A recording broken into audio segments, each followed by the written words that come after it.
ভারতের পশ্চিমবঙ্গের রাজধানী কলকাতায় নতুন নির্দেশিকায় বাধ্যতামূলক করা হয়েছে বাংলায় লেখা সাইনবোর্ড।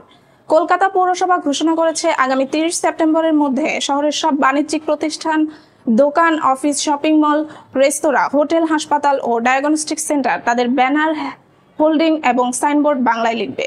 প্রয়োজনে অন্য ভাষার নিচে বা পাশে ব্যবহার করা যেতে পারে, তবে বাংলায় লেখা অবশ্যই প্রথম স্থানে থাকবে। কলকাতা কর্পোরেশন আরো জানিয়েছে, শুধুমাত্র লেখা নয়, ব্যানার এমনভাবে স্থাপন করতে হবে যাতে দূর থেকেও সহজে দেখা যায়। এই নির্দেশ শুধু স্থানীয় ব্যবসায়ীদের জন্য নয়, বরং অন্য রাজ্য বা বিদেশি ব্যবসায়ীদের জন্য প্রযোজ্য।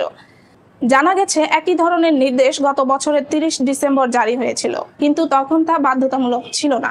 নির্দেশনা বাস্তবায়নে ব্যবসায়ী ও প্রতিষ্ঠানগুলোকে সহযোগিতা করার আহ্বান জানানো হয়েছে। তবে নির্ধারিত সময়ের মধ্যে নিয়ম মেনে চলা না হলে আইনি পদক্ষেপ নেওয়ার কথাও জানানো হয়েছে। স্থানীয় ব্যবসায়ী সমিতির সম্পাদক দেবাশিস দত্ত এই সিদ্ধান্তকে স্বাগত জানিয়েছেন। তিনি বলেছেন, আমি নিজেও একজন বাঙালি, পৌরসভার এই সিদ্ধান্তকে সমর্থন করছি এবং এলাকার ব্যবসায়ীরাও এর সঙ্গে একমত। এই উদ্যোগকে কলকাতার সাংস্কৃতিক এবং ভাষাগত পরিচয় রক্ষা ও শহরের সুনাম বজায় রাখার প্রচেষ্টা হিসেবে দেখা হচ্ছে।